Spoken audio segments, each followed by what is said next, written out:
Blessed morning, dear children. Welcome back to our English class.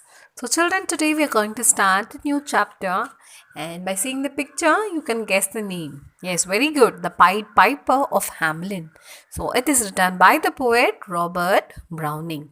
So, now let's see about the poet, and then we'll proceed into the poem. So, children, he is Robert Browning. And he's the English poet and the playwright who lived during the years 1812 to 1889. And he wrote dramatic poetry. And he is today remembered for his contributions to poetry and is counted among the best known poets of English literature. So now in this poem we are going to enjoy about reading about the Pied Piper of Hamelin. So now take page number 74 in your text. So, children, now page number 74 in your English text. Shall we start the poem now? The Pied Piper of Hamelin by Robert Browning. Hamelin's town in Brunswick by famous Hanover City. The river Weser, deep and wide, washes its wall on the southern side. A pleasanter spot you never spied, but when begins my ditty, almost 500 years ago, to see the townsfolk suffer so from vermin was a pity. So here they're talking about the Hanover city located in the Hamelin town. Okay, and the river Weser, which was deep and wide, and it washes its wall on the southern side. And a pleasanter spot you never spied means he never saw. But when begins my ditty? Here ditty means the song which he murmurs.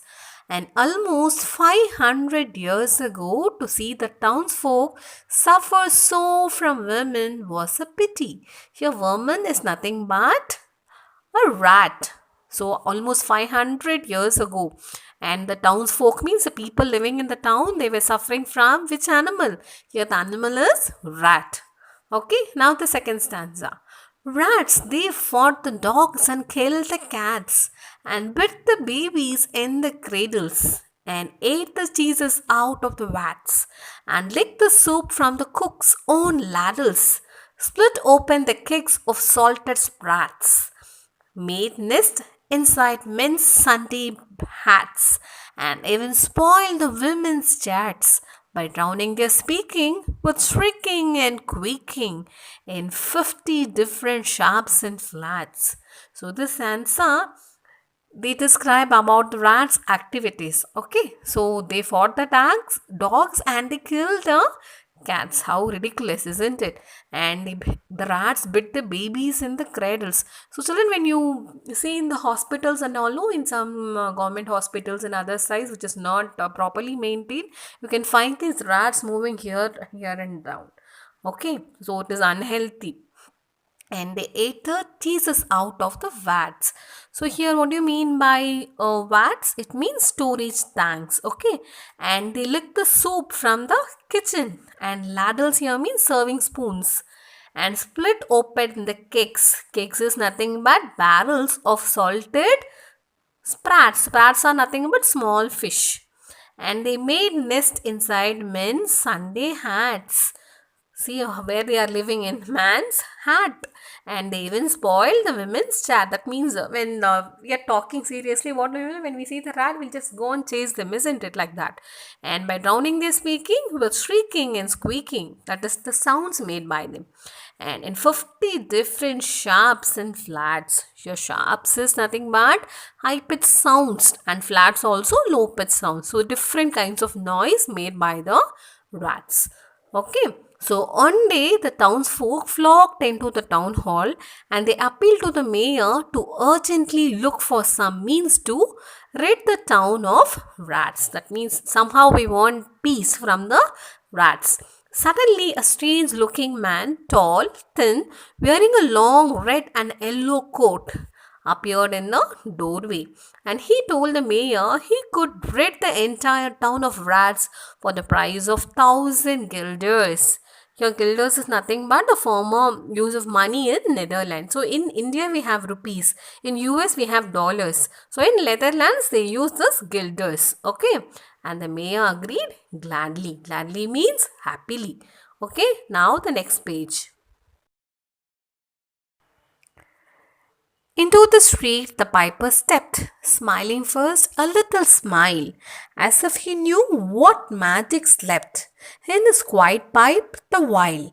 Then, like a musical adept, to blow the pipe his lips he wrinkled, and green and blue his sharp eyes twinkled, like a candle flame where salt is sprinkled. So here into the street, the piper, the man who's having the pipe, he just stepped in, smiling first, a little beautiful smile, and as if you knew what magic was there while giving music in the pipe. Okay. And to blow the pipe, his lips he wrinkled. Here, wrinkled is he smiled, and green and blue his sharp eyes twinkled. This means opening and closing of eyes, like a candle flame where salt is sprinkled. When you sprinkle something in the flame of a candle, how does it look? Like that. Okay, what a superb imagination, isn't it? And ere their shrill notes the pipe uttered, you heard as if an army muttered, and the muttering grew to a grumbling, and the grumbling grew to a mighty rumbling, and out of the house a rat came tumbling. Great rats, small rats, lean rats, brawny rats, brown rats, black rats, grey and tawny rats, grave old plodders, gay young friskers. So all these are the kind of rats which was following the Pied Piper. Okay, so and here means before three shrill notes, before the music which was coming out of the flute. You heard as if an army muted. Muted is nothing but speaking in a low voice. Okay. Now slowly the muttering started to a grumbling, to a louder voice. And after grumbling it is now rumbling. Rumbling is a deep, heavy noise.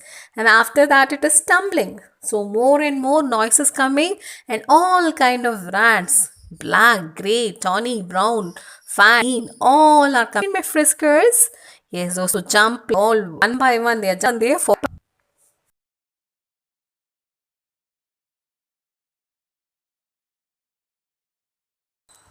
Now page number 76. Fathers, mothers, uncles, cousins, cocking tails and pricking whiskers, families by tens and dozens, brothers, sisters, husbands, wives, followed the piper for their lives. From street to street he piped, advancing, and step for step they followed, dancing, until they came to the river Weser, wherein all plunged and perished.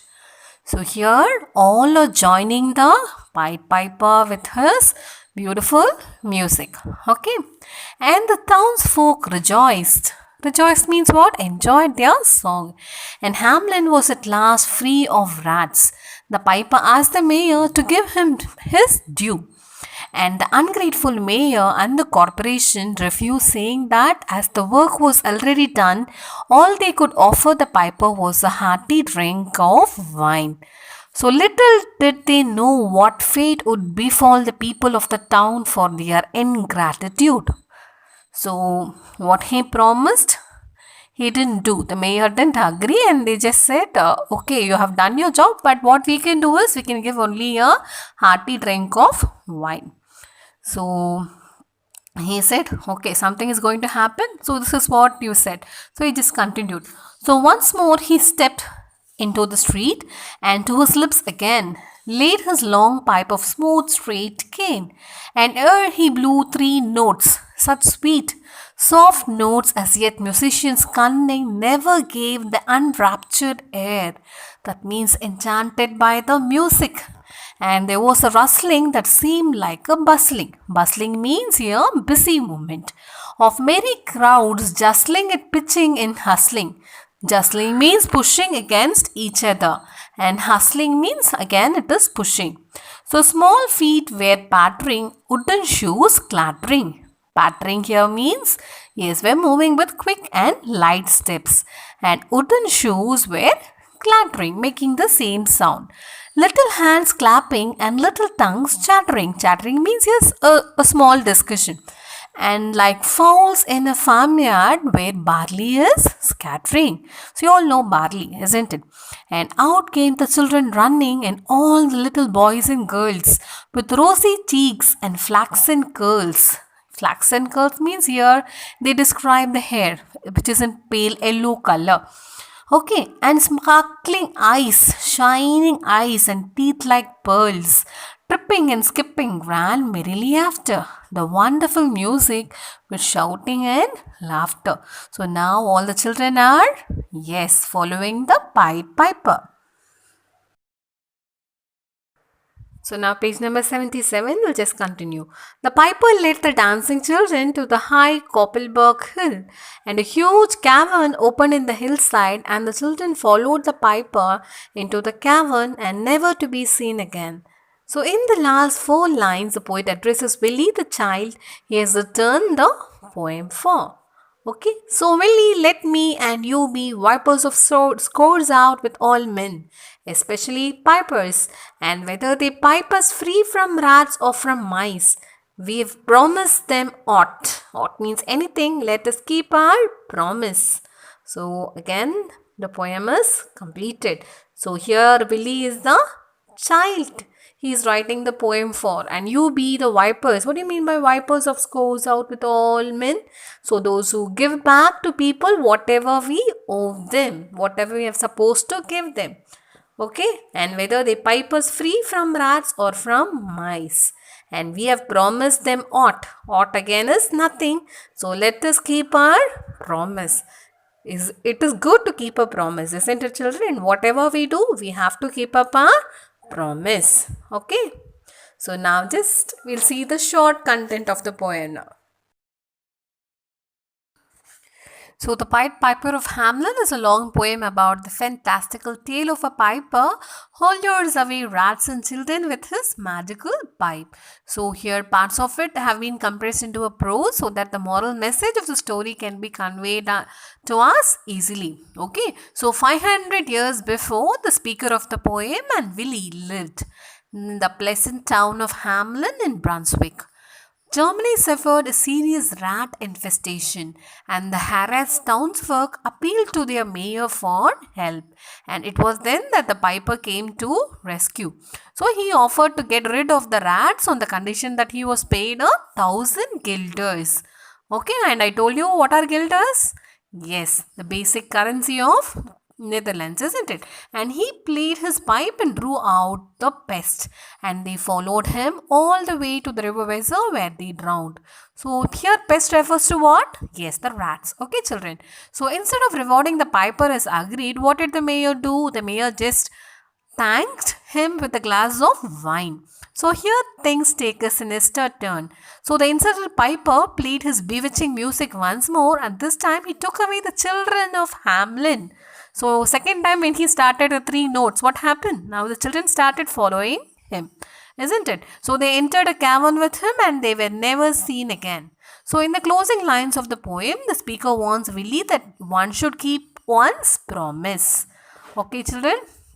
So it is one of the most famous poem of Browning, and the Pied Piper of Hamelin too carries this distinct feature, and the tragedy brought upon by the piper's revenge is magnified by the poet's glowing description of the children's beauty and innocence.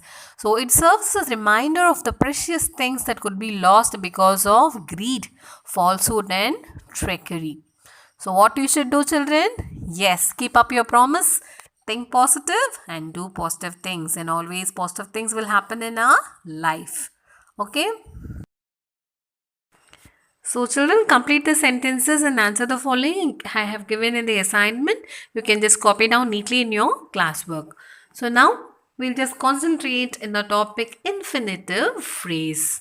Okay, so what is an infinitive phrase? An infinitive phrase is composed of an infinitive verb and any modifying adverbs or a prepositional phrase. And the infinitive phrase has three functions: noun, adjective and adverb.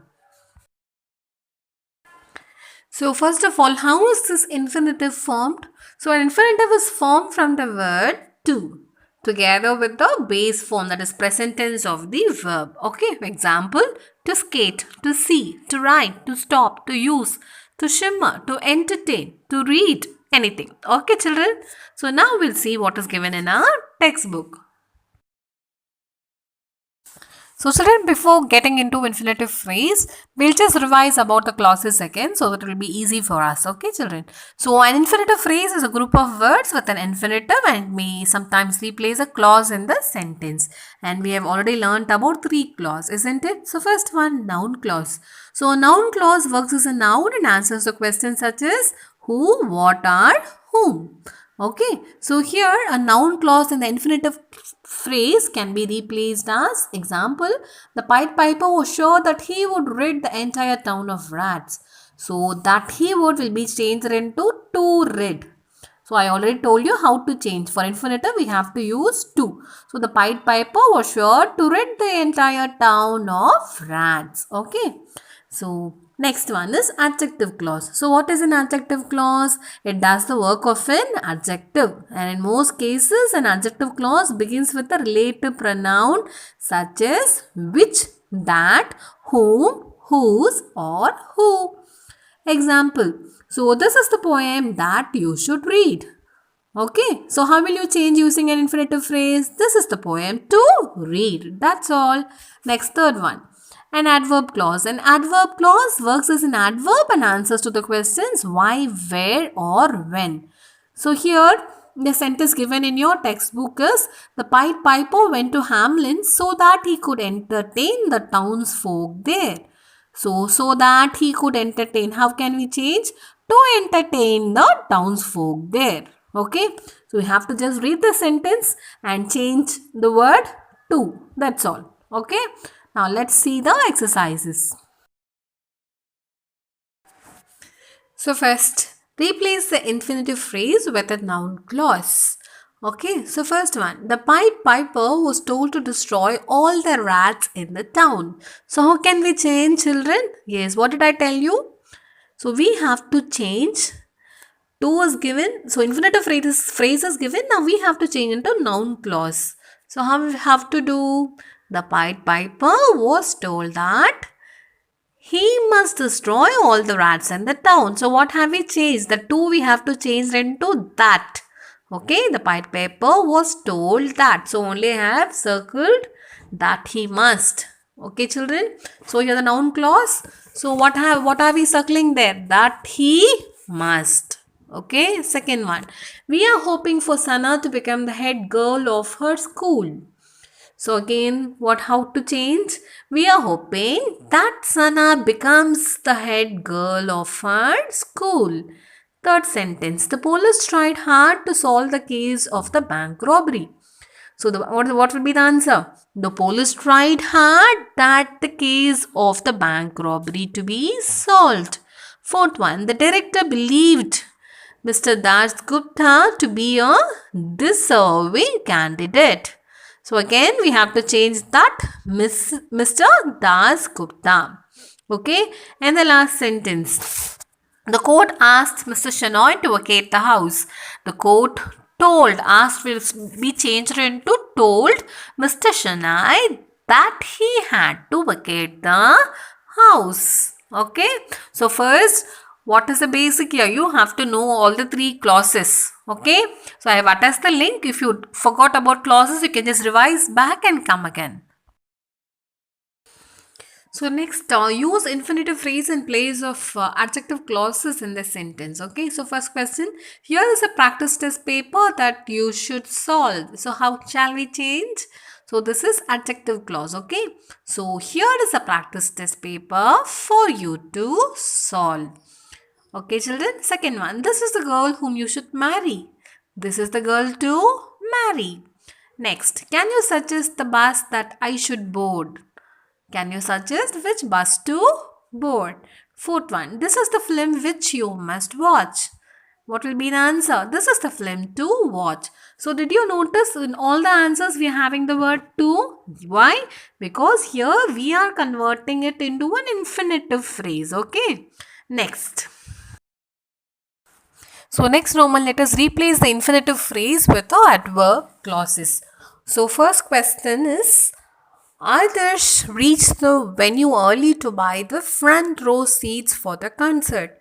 So how will you replace the infinitive phrase? Yes, Adarsh reached the venue early so that he could buy the front row seats for the concert. Okay, so what are we using there? So that. Okay, next second one. Seema bought a pen to gift her friend. How can we change now?